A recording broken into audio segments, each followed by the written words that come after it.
Today it is my pleasure to present a conversation I had with Greg Liberto. Greg is a professional coach, author, and speaker who primarily works with professional golfers, and he helps them to hit their target by eliminating negative thinking with simple but powerful strategies. In this video, we apply his insight to the game of chess. Hey Greg, how's it going? Excellent, Brian. How are you? Good, good. Well, the reason we had the idea to talk to you, of course, was as I mentioned to you, I was playing in a chess tournament recently, and I felt that even though the chess moves were there at times, that my emotions and the stuff going on between my head besides the chess was getting in the way. So I wanted to talk to you about that. But before we get into all of those concepts, do you want to take a minute and just tell us about what you do? Because I know you're not really related to chess, but I think what you do can really help apply to what we're going to be talking about today. So go ahead. Sure. Yeah, and it's interesting when you had emailed me about this. My first thought was, okay, well, I haven't played chess in a while, but I know it's very much a thinking game, obviously. And what I do is I show golfers how to focus on hitting their target. And a lot of golfers, if you think about how a how a sniper would think and how a golfer would think, even though they have the same objective to hit their target, a sniper is totally focused and fixated on that target, where a golfer is thinking about everything except their target, such as what they did in this hole last time, or maybe their mind is on the sand trap or putting the ball in the woods or out of bounds in the water.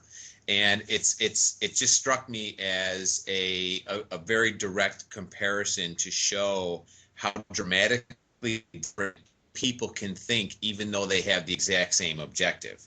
And a lot of what I show golfers how to do is to their communication by making them more aware of how they're thinking and what they're reinforcing into their subconscious by what they're thinking.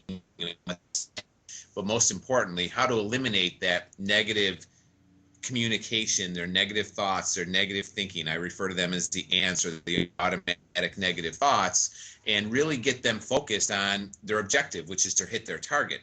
So, when you had emailed me about it, I thought, hey, it's been a while since I played chess for sure, but I was never a very good chess player, and I think a lot of it is I would play against my brothers a lot, and for some reason they would always beat me. And I thought about it, and I thought, well, what were the reasons? That were they better than me?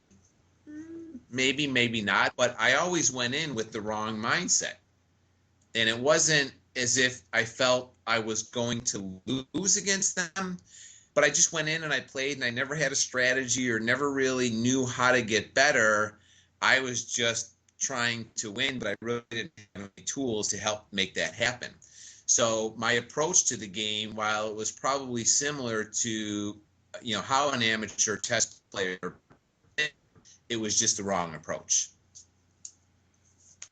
So I would love to share with you today some of the things that I share with my golfers in terms of getting them ready to play a round of golf, which is by having a strategy and to show them how to not only stop those negative thoughts and negative emotions, but to actually reverse it and use it in your favor, and get away from the thought of winning, but really focus on, what do I need to do to play my absolute best today? Or what do I need to do to be my absolute best today?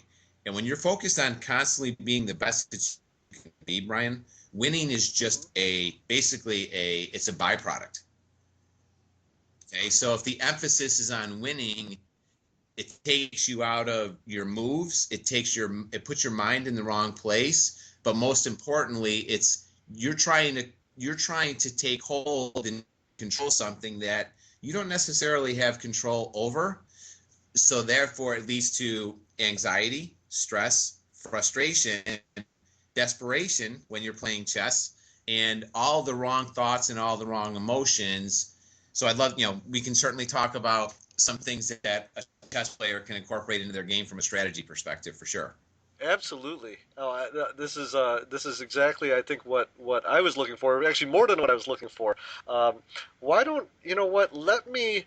Um, here's how I'm thinking of tackling this. Is um, maybe you could give a general description of ants, which is kind of your, if I understand it correctly, is kind of the core concept behind your coaching, or one of the core concepts. Yes. And then maybe what I'll do is, and maybe using myself as an example.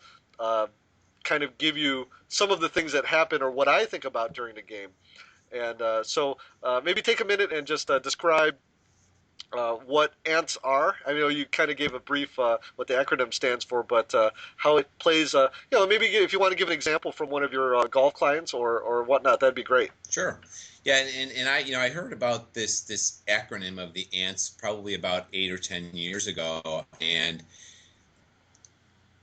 I read this statistic that nearly 90% of our thought process is negative and occurring automatically. And that's what the ants are, is the automatic negative thoughts, which lead to automatic negative emotions and inferior performance, or the wrong things to say, or the wrong body language, or the wrong emotion, or whatever. And I thought, wow, I feel sorry for those people. Because I'm a pretty positive, optimistic person. And then about a week later, I'm up in the middle of the night, stressed out about something that happened during the day at work. And I thought to myself, you know what? I'm just like everybody else. I have these negative thoughts are actually waking me up in the middle of the night. And that's pretty powerful, and that's if you think about building a house on a sandy foundation, we all know that the house isn't going to last very long, right? So if the foundation of your thought process is made out of sand, or it's not really solid, or it's focused on all the wrong things, well, then the likelihood of you achieving what you want to, or getting to where you want to be, performing at a level that you want to perform at, is a lot more difficult, because you're always your internal and external dialogue is just flat out wrong. So understanding that 90% of our thought process is negative and occurring automatically is, number one, a pretty important thing to learn. Two, now that you understand that, I had to overcome a crippling fear of public speaking, Bryan, as you know, being in Toastmasters. And I had a lot of ants anytime that I heard about, that I had to speak anywhere. My heart would start racing, my hands would sweat, and I would go and literally get up on stage, and I was so caught up in my own negative energy that I physically could not speak. It was so overpowering that it was crippling. And this went on for the majority of my adult life. And thankfully for Toastmasters, I was not only able to overcome my fear, but now I speak for a living. So would you this and just for our listeners, Greg and I are in Toastmasters together. I'll have a link on our page about this. So in a way, did your experience in Toastmasters help you inform your coaching philosophy, or vice versa, or a little bit of both? And no, I think it's an excellent question, Bryan. One of the things that this was before I was you. I've been coaching golfers now for about 5 years. I've been in the coaching arena for probably about 8 or 10. But when I overcame my fear of public speaking, the one thing that I noticed when I went to play golf, especially on the first tee, because golfers are notorious for having what's called first tee jitters, where they're really nervous on the first hole, a lot of anxiety, a lot of stress, a lot of ants, a lot of negative emotions. When I learned how to overcome my fear of public speaking, I noticed that I didn't have as many first tee jitters on the golf course. So Toastmasters really allowed me to understand that, hey, overcoming your fear of public speaking is just with your speaking. Now I became more confident on the golf course. I became more confident talking with people one on one. But most importantly, I realized that pretty much any fear that you have, you can overcome if you're willing to step into your discomfort zone and face it. Yeah. No, and these first T jitters that you mentioned, I think are not very unlike maybe the first game jitters that a chess player might have at a tournament. So if to kind of you know so that our well let's put it this way. So let's say we have a player like myself who is about to play someone, and maybe we're playing in the open section. So just to give you a little information, in the open section of tournaments, anyone can join, whether you're a master, a grandmaster, or a amateur or beginner. It really just depends. You know, there are sections for less experienced players, but the Open is basically where the best players play. And some players like myself are on the lower end of that. You know, we're too strong to play in the lower sections, but we're not quite up to that master level. So you know, sometimes you know, in my first tournament or my first game in my last tournament, I played a national master who's in the top 1 or 2% of players in the country, and the second game I had to play an international master who's probably in the top 1 or 2% in the world. So I had some. I would probably say I had some ants. So let's say coming up to this game, what would be you know, your thought process? And I'm leading you here a little because I read a little bit of stuff on your website. So tell me a little bit about a process that players can go through to help them get past those first game jitters.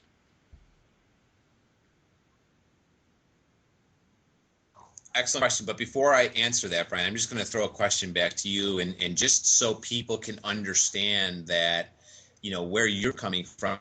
What type of ants did you have when you were playing against these players? Sure. Oh, no, that's great. To give, especially to give you some perspective.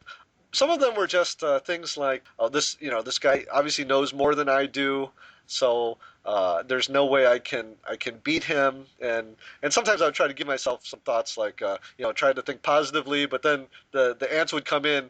It's pretty hopeless. This guy's won like the last 3 tournaments he's played in Buffalo, so so I don't really have a chance. So that would be an example. Sure. Okay. So very common to what, you know, my golfers go through, especially the ones that are playing professionally, is in a tournament. What happens is, you know, especially if you're kind of the new guy on the block and you haven't won any tournaments at this particular level, the tendency is to focus on the rest of the field. Okay. Now in golf, we all know that ultimately you're against yourself. Sure, you know, there's an opponent in your group and all this other stuff, and there's other guys that are in the tournament, but when you think about it, ball isn't moving. The course layout is the same, with the exception of, you know, the pin might be in a different place than what it was last time you played, and nobody's hitting you or saying anything when you're hitting the ball. Now, chess is similar, but a little bit different, because you're what the other player does very much determines what you do. Okay, so there's differences in that respect, but the similarities in terms of what you just talked about, Bryan, are the exact same. Golfers have a tendency to focus on somebody that's better than them. They have a tendency to focus on how poorly played their last round, or maybe how poorly their last practice session was, or maybe they just don't feel like they're ready to play in this tournament because it's the first time they played this level. You know, tons of reasons why they might have negative thoughts. This is why I think the most important concept that I teach is this concept of playing with strategy. Okay. Now, there's a tactical course strategy that a lot of golfers think of when they hear the word strategy. You know, what club am I hitting the first hole and the second hole? That's tactical. That's very tactical. Okay. The strategy that I'm talking about is a high-level thought process that's going to have you totally engaged, totally focused, totally confident, totally motivated from the first shot to the last shot. Okay, so a great strategy for any golfer that's focusing on the wrong things or just not really focusing on anything on any day is hitting a target. Okay, so if a golfer's going out focused on hitting his target on every single shot, they're not going to race ahead to thoughts of, oh, you know, what their opponent might be doing. They're not going to race ahead to thoughts of, oh, I want to score a certain number on today's round, which they have no control over. The only thing that you have control over is the shot that's in front of you. So it's the same thing with, you know, when you're playing chess. I know you have to be very conscious of the next move and the next move, so there's a little bit different there. But at the same time, what matters the most is the move that you have right now. Okay, what your opponent does after that move, you have no control over. So if you're totally focused and all you're thinking about is this move and then the next move after that and the next move after that, what kind of a strategy do you think you would need to have, high level thought process, big picture, to take the focus away from your opponent, put the focus back on you so you can go out and play the best game of chess you've ever played? Well, I guess part of it, there are certain aspects of chess positions that I kind of focus on, and I'm developing certain algorithms, and patterns that I recognize. And when I focus on those and focus on the objectives that I create within that chess position, then uh, that's basically what I could do. If I could focus on that and on that move, and then go through my process of calculating my opponent's possible replies within that structure, I can make the best move possible. Okay. Now, no, absolutely. Now that's a little more tactical, Brian. So what would give me some kind of an idea of a high level thought process that's going to have the focus away from your opponent and focused on you. What types of things or what thing do you think you should be focused on, or what is something you would say to yourself throughout the game?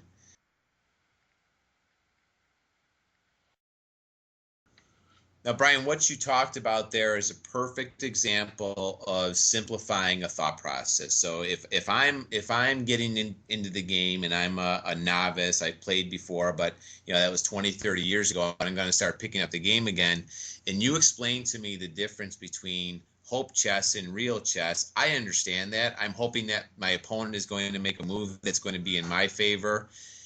Real chess brings the focus back on you in your game. Okay. I'm not hoping that my opponent makes a move that's going to allow me to go in for the kill or whatever it might be. I'm focused on what my moves are.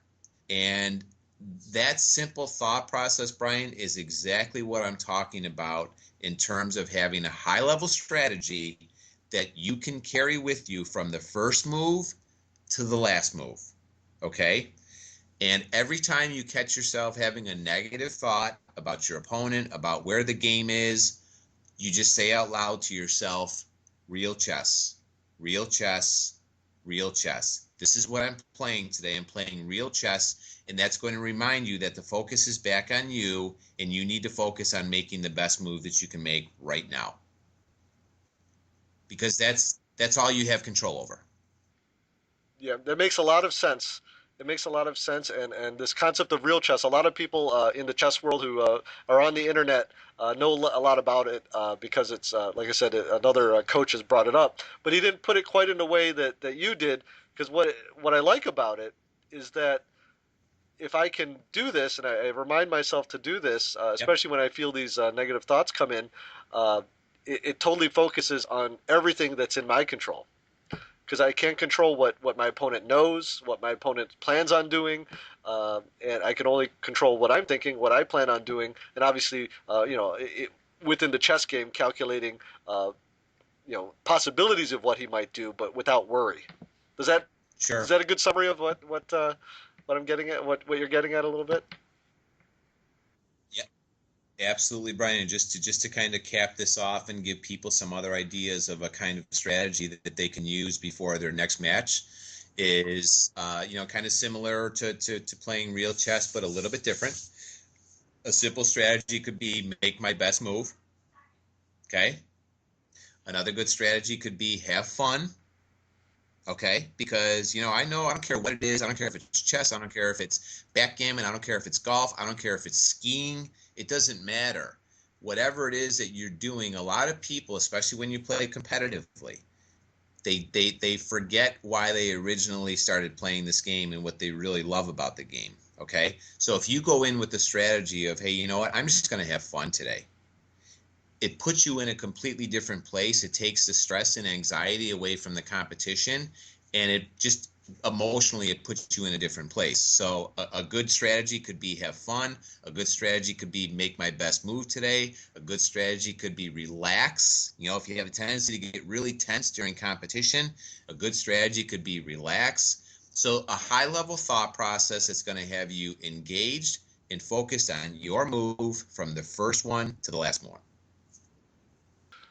That's excellent. Let me just ask you a couple questions just to clarify it. So, we chess players, we like to think a lot and we like to sometimes overthink things. So, let me ask you a couple questions Kind of sounds like golfers. Exactly. Well, I was going to mention that as a little side note that I think a lot of the similarity between golf and chess has to do with the fact that a lot of the, um, I guess you would say, the success comes before the actual move is made. I guess what I'm saying, or before the golf shot is hit. It's all up in your head, and obviously that's why your work is very vital for golf players. And I would say a lot of these concepts could be applied to chess as well.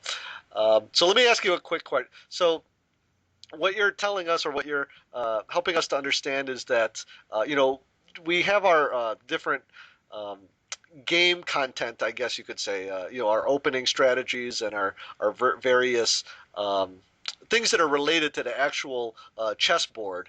But when it comes to um, eliminating ants, which I think would help us to fully actualize all of that knowledge that's up in our head, uh, what we could do is when we sense the ants coming upon us, whatever that may be, I'm not good enough, or my opponent's better, or I'm tired, or whatever that may be, that we should physically stop what we're doing and use one of these high level strategies, such as, play real chess or relax. Is that kind of the idea? Spot on, Brian. Spot on. And you know what else is coming to mind as you were talking?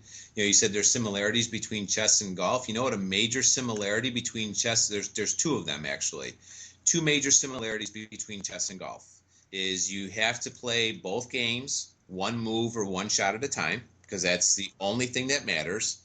And there's a lot of time in between moves and in between shots to think. So you said how chess is a thinking game and golf is a thinking game. Well, you know what? When you have a lot of time to think, and knowing that 90% of your thought process is negative and it's occurring automatically, man, the whole world can change in between the last move that you made and this move if your thoughts are and your emotions are in the wrong place. So that's really, really important. And what you're talking about, Brian, is a perfect segue into what I wanted to mention is, I call them the thought process where you're going to enter a match with negative thoughts. I call it an ant trap, okay? Because that's exactly what it is. You're falling into this trap of, oh, you know what? This guy's an international grandmaster. He must be way better than me. He's amazing. How can I? No, I don't care if he's an international grandmaster or an international recreational player playing his first match ever. That's of zero concern. What you want to do, no matter who you're playing against, is you want to figure out what you need to do to put yourself in a mindset where you're going to approach that match 100% ready. And if you're going into that match thinking about your opponent, it's just like if you're going into a shot thinking about how you put it in the water the last time, there's no way you can be 100% ready. It's impossible. Everybody likes to, everybody's heard of being in the zone, whether it's playing music or playing a sport or just talking to somebody. It's an awesome feeling. But how do you capture that feeling of getting back into the zone? It's such an esoteric, ambiguous feeling. How do you recapture it? Well, the process that I teach my golfers to get in the zone on every shot is called 100% ready. And there's a 4-step process to get there. And the very first step in that is to start with a clean slate. And to start with a clean slate means that you have to get rid of any negative energy, any negative thoughts, any negative emotions that you have coming into that shot. Because if you have negative energy coming into a shot or coming into a match, there's no way you can perform to your best. It's impossible. Okay. So what I do is that, one of my coaching sessions is I have my golfers go through and identify what are your top 10 ant traps in and around the game. And then what are the top 10 ant traps in your life? Because life in golf and life in chess are basically all one and the same. We all live one life, but we like to put compartments of our lives into silos.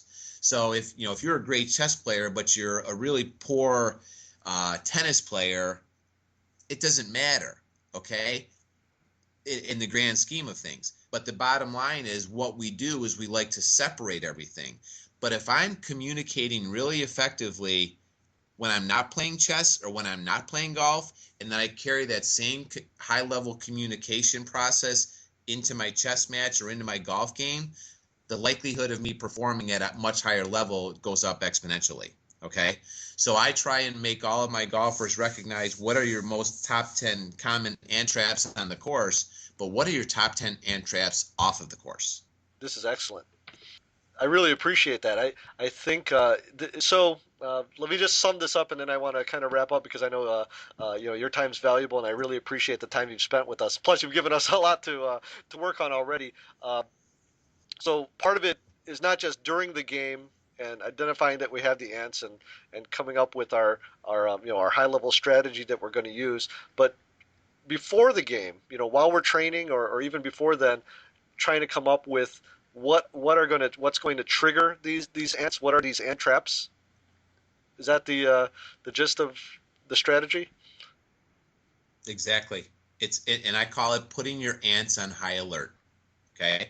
So, if I'm walking around with my ant radar on top of my head, and I know that when I play in windy conditions, that's an ant trap for me.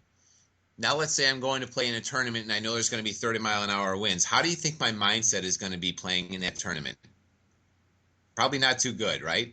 So what I need to do is I need to figure out how am I going to get myself totally confident, totally calm, and totally focused from the first shot to the last shot, even though I know my past performance when playing in windy conditions has been subpar at best. So that's why, again, you have to have a strategy that's going to allow you to do that. Okay. So a lot of, in golf, a lot of people think when I'm playing in windy conditions that I need to swing harder. No. I talk about this in my book. A great strategy to have when you're playing in windy conditions, because your swing should stay the exact same, basically. A good strategy for a day like that would be swing my swing. Don't get so caught up in the fact that there's a 30-mile-an-hour wind, because if I swing harder, that's just going to make things worse. You want to swing the exact same way that you would swing. And a PGA pro might say, well, no, there's some different. I'm just telling you, as a whole, from a mindset perspective, you need to focus on what you need to do to perform at your highest level. And if you start saying, I need to swing harder, I need to swing slower, right away, your whole game is going to be off, because you're trying to make up for something that's actually the wrong thing. Okay. So with chess players, if you find out that you're constantly getting beat by the same type of opponent, you need to figure out a new strategy or a new thought process or make some new moves that are going to help you perform better. Okay. So from a practice perspective, a good practice strategy would be new moves. Okay, if I'm making the same moves all the time and I'm getting my ass kicked, that's not working. Okay, so something has to change. So if I know that I'm playing against somebody that's been beating me 9 times out of the last nine matches, something has to change. Okay, so a good practice strategy then, when you do practice, is new moves. Something has to change, right? So this thought process of having a new thought or new moves or a new game or a new approach or a new mindset, Bryan, I'm telling you, it can take you places that you've never even imagined, and it can change your whole perspective on how you play the game. This is gold, audio gold. Uh, I really appreciate that, and I was thinking about that too. I'll just give an example for our listeners. Sometimes I run into players, and I do this myself, where we have certain setups that we like in our chess games. The way we set up our formation of our pieces and our pawns, we call them openings. And what happens sometimes is if we're playing in a tournament where we know our opponent, and we can often research, especially online, we can research what types of setups they like, what openings they like to play. And what I see players do, especially, grandmasters do this, but there's a lot of psychological warfare going on at those highest levels. But and they have a lot of experience and knowledge behind them. But with amateur players, what happens sometimes is that they'll play a setup they totally don't know. And I understand the idea of what you're saying of new moves, but in this case, it's almost counterintuitive. I was just thinking of a strategy there, which would be something like play my game, and Perfect. Perfect. Perfect. You got it. You got it. That's and Bryan, that's exactly what I'm talking about. It's like what do you need to do to bring the focus back on you? And if you're and that's a perfect strategy for playing in windy conditions for a golfer is play my game. You don't if you're trying to change something and you're playing in adverse conditions, you're playing against a really good opponent and you're trying to change something to completely change your game, it's not going to happen. You need to practice changing your game and making new moves prior to that and then try and implement them when you're playing. But if you're going to try and change your game on the fly, it's typically not going to work real well, you know? And so I'll just kind of leave it at that. I love play my game. That's an awesome strategy. Just to close up, I'd love, there may be some chess players who may also be golfers who might want to be in contact with you. First, if you don't mind, tell us about your book and where they can find your book, and also how best could they might be able to reach you. Sure. The best way to get a hold of me, Bryan, is definitely via email. And my email address is greg@theheadcoach.us. So it's GREG at theheadcoach.us. It's the best way to get a hold of me. Okay. And for somebody who's looking to buy my 18 holes book on Amazon, it's just 18 holes is the title of the book. And if you want to type in my name after that, Greg Liberto, Liberto, the book will come up immediately. And you know what's cool about the 18 holes book, and I'll have to get you a copy, Bryan, is, it's 18 chapters. It's about an 18-minute read. And there's over 25 really, really good tips to improve your golf game. But I will tell you probably with 100% certainty that almost every concept that's covered in that book probably applies to the game of chess. I would have to agree based on our conversation. And just for our listeners, we'll have links to the book as well as to how to reach Greg on betterchesstraining.com. Nice. Yeah, and a couple of other things, Bryan, that are really, really important that I'd like to share with you are the concept in the book that I talk about called "Don't Say Don't." Okay, and I know you probably heard me say this before at Toastmasters, but anytime you start a sentence with the word "don't," you're sending the wrong message subconsciously. And I talk in the book about how AAA, or the American Automobile Association, has been sending the wrong message to motorists, millions of motorists for years now with this message of don't drink and drive. All your subconscious hears is drink and drive. And it's the same thing with don't text and drive. All you hear is text, all your subconscious hears is text and drive. So if you're driving down the road and you see don't text and drive, you might go, oh yeah, you know what, I probably shouldn't do that right now. If you see a message that says texting and driving kills, you're probably going to put your phone down and wait until you pull over to send a text message. Or if you're at a bar and you're having a couple and you see a sign that says drinking and driving kills, you're probably going to put your beer down and wait a while before you hop in your car. Okay? Yes. So it's the same thing with chess. If you're saying to yourself, before a match, oh, don't get nervous, or, don't make the same stupid mistakes that you've made in the past, or, don't rush your moves, or whatever. Anytime you start a sentence with the word don't, stop and focus on what you want. Okay. So if you're saying to yourself before a big match, oh gosh, don't make those same stupid mistakes. A good strategy would be play smart chess. Perfect. Okay. Yes. You know, so the chapter of the book is called Don't Say Don't, and it's to put you on high alert for the word don't. And I'm staring at it at one of my notes as we're talking here, but sometimes it's very difficult. I know you have children at home, and a lot of times we'll say to our to your son or your daughter, hey, don't hit your brother, don't hit your sister, as opposed to keep your hands to yourself. Yes. Greg, that explains a lot. Because I say that to my kids all the time, but they keep doing it. it, Bryan, it is from a parenting perspective, the concept and I will tell you that sometimes it's hard. Sometimes you have to really consciously think of, well, what would be the right thing to say? because we're so conditioned. Don't just rolls off of don't forget the tickets. Don't be late. Don't be stupid. Don't choke. Don't make that move. Don't sweat it. Don't worry. Oh, yeah. No, this is a very important lesson, I think, for life and for chess. So that's great that you shared that. Uh, Yeah.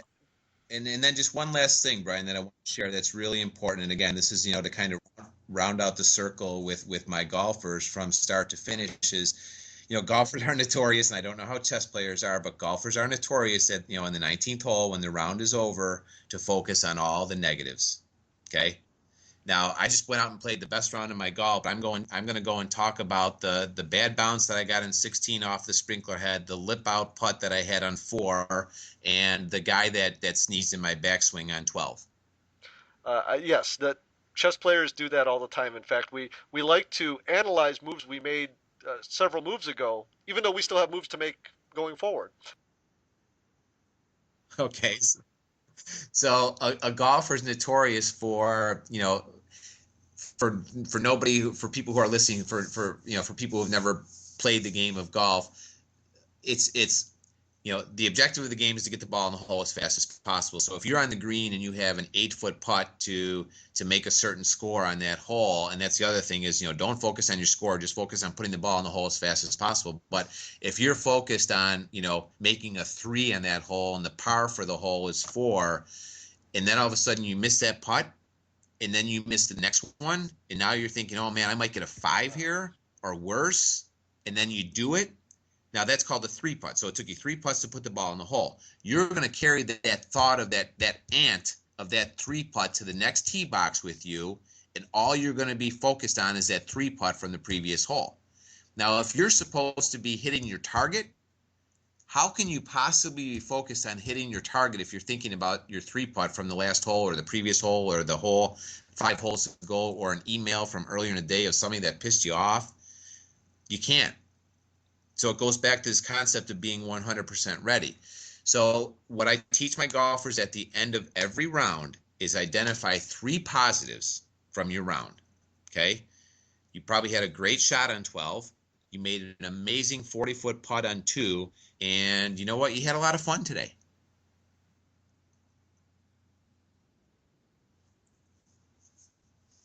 Oh, it's very yeah. This is some of this stuff. Just to close up, it's very the concepts are very easy to understand, but I'm sure golfers will you've probably experienced this with golfers, and I'm sure as chess players we know uh, it will take work just like any other skill to put these strategies into practice. I call it conditioning, Bryan. It's just like physical conditioning. I know you're very much into martial arts, and I don't have to explain to you the concept of discipline, Right. right? You experienced it, and it's the same thing with how you think. I call it thought conditioning. Everybody's very, very, very used to physical conditioning. Well, getting yourself conditioned. I did an on-course coaching session with a gentleman today, and we were out on the practice range, and he's just kind of aimlessly hitting golf balls. And I said, Al, why don't you pick a very specific target? And he did that in 4 or 5 shots, and he went, wow. He goes, this is easy. Now, this is a gentleman that's been playing the game for about 15 years. And just with that simple concept of having him focused on the target, changed his mindset like that, okay? As opposed to just aimlessly hitting golf balls. And when we wrapped up his 9-hole playing lesson, I said, what did you take away from today? He goes, golf can be fun. Oh wow. Implying that up until this point, it really hasn't been because he has a lot of ants and he knows it, and that's why he came to me for help. And what he learned today was that, hey, if I'm thinking like a sniper and I'm pick a very specific target on every shot, the likelihood of me being consumed with ants goes down dramatically because there's no room for ants if you're focused on your target. There's just not, because you can only have one thought at a time. So if I'm 100% ready and I have all of my energy totally committed to my target, how can I possibly be focused on my opponent or inferior thoughts or negative thoughts? It's the same way in chess. If my strategy today is play my game, I'm not going to be thinking about my opponent because my opponent is not part of me playing my game. Okay, so have a strategy, crush your ants, focus on the positives, play your own game, but most importantly, take control of your mind, take control of your game, and have all the focus on you in your game. That's a great that's a great way to sum things up, and I think we'll end there, and maybe we could follow up in a couple months if after our listeners respond with some feedback. What do you think, Greg? That would be awesome, Brian. And I have a list of strategy questions that I put together for my golfers.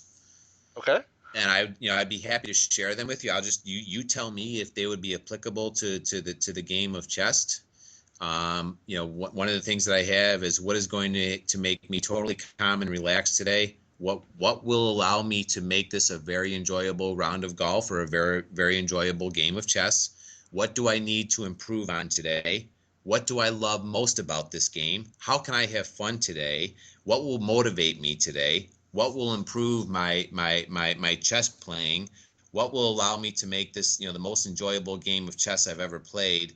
How will my physical state impact my thoughts? I mean, I have a list of 20 questions that will help you identify what kind of a strategy you would want to put in play based on how you're feeling today, because every round of golf and every game of chess is different, right? How you feel every single day based on what you ate, how much you slept, where your mindset is at, how much you practice, who irritated you earlier in the day, what kind of answers you're bringing to the game before the game even starts. There's so many things that come into play that we just never even consider. You have to take the time to recognize, and coming up with a strategy, Brian, I'm just going to tell you, is number one, it's not always easy, but number two, it takes time, it takes conditioning, it takes practice, it takes discipline, and it takes doing it. So, you might hear this call and say, oh, what an awesome idea. I'm going to play with a strategy every time. And then you go into your next match and you're into your third or fourth move and you're going, wait a second here. I don't even have a strategy for today. Yeah. So if I share these questions with you, I think it will help people that are listening to start to understand, number one, how this stuff works, but more importantly, help them figure out how they need to be thinking to put together an effective strategy. Oh, that would be great. And what we could do is have it as part of the post on the website, and also I'll have them listed on the YouTube video, maybe as we're having this discussion. But that's great, Greg. I want to thank you. Um, you spent a lot more time than I was anticipating. I really appreciate it. Of course, I accept all of the knowledge and wisdom that you have for us today. Is much appreciated. So thank you. My pleasure, Brian. Then one real quick last thing, and I'll let you go, is the concept of winning. Again, we don't have control over who wins or loses. The only thing that you have control over is playing the absolute best game of chess that you can play today. That's it. So focus on playing your best. Get your thoughts away from winning or your opponent. Just focus on going out and playing the absolute best that you can play every single time. I hope you enjoyed this video. Thank you for watching. All of the links to any of the things mentioned in our interview today will be available on www.betterchesstraining.com. And you'll see a link to Greg's book here at the end of the video. If you're interested in that, give it a click. Feel free to subscribe and ask any questions. Greg and I will follow up if there's any feedback or any questions about anything we talked about today.